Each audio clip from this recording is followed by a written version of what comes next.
As a youth, I had heard many stories from a relatively recent World War II.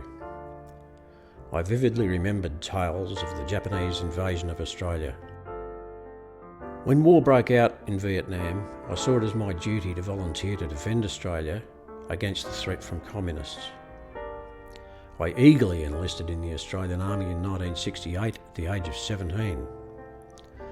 Once I turned 19, after some intense training, I was sent to work at a major logistical supply company and support base at Vung Tau in Phuoc Thai province in South Vietnam. Something like 4 soldiers were needed in support for every 1 combat soldier. I arrived in Vietnam by civilian aircraft, landing at Ton Sanut Airport after flying across country of rice paddies and bomb craters. The airport was extremely busy with hundreds of aircraft and thousands of personnel on the move in all directions. The noise, humidity and chaos was almost too much for a young bloke from Shepparton to comprehend.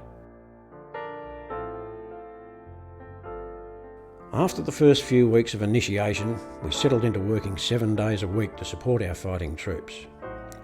We employed some local Vietnamese to work with our various units.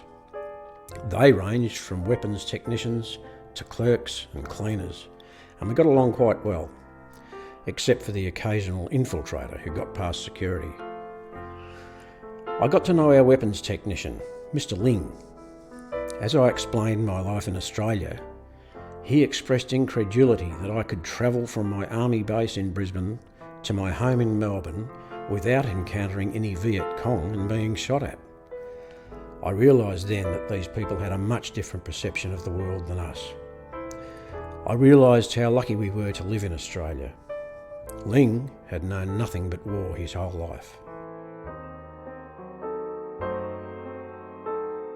I returned from Vietnam in 1971 and was shocked and disappointed by the attitude of the people and media to the war and, sadly, the returning troops. Particularly as the war was still in progress and mates were still dying in Vietnam. I was amazed to find Australians attacking them at home. That we were even ostracised by many World War II veterans, my earlier role models, is what hurt me the most. I became quietly angry, bitter and resentful of my fellow countrymen and women. I avoided socialising with anyone other than ex-service mates. Civilian mates I had known prior to going to Vietnam lost. We could no longer relate to each other. It was not until 1987, when a welcome home parade was organised in Sydney, largely by veterans, that the reconciliation process began and Vietnam veterans could begin to live again. I was able to feel acceptance. My life changed after that. Life got better.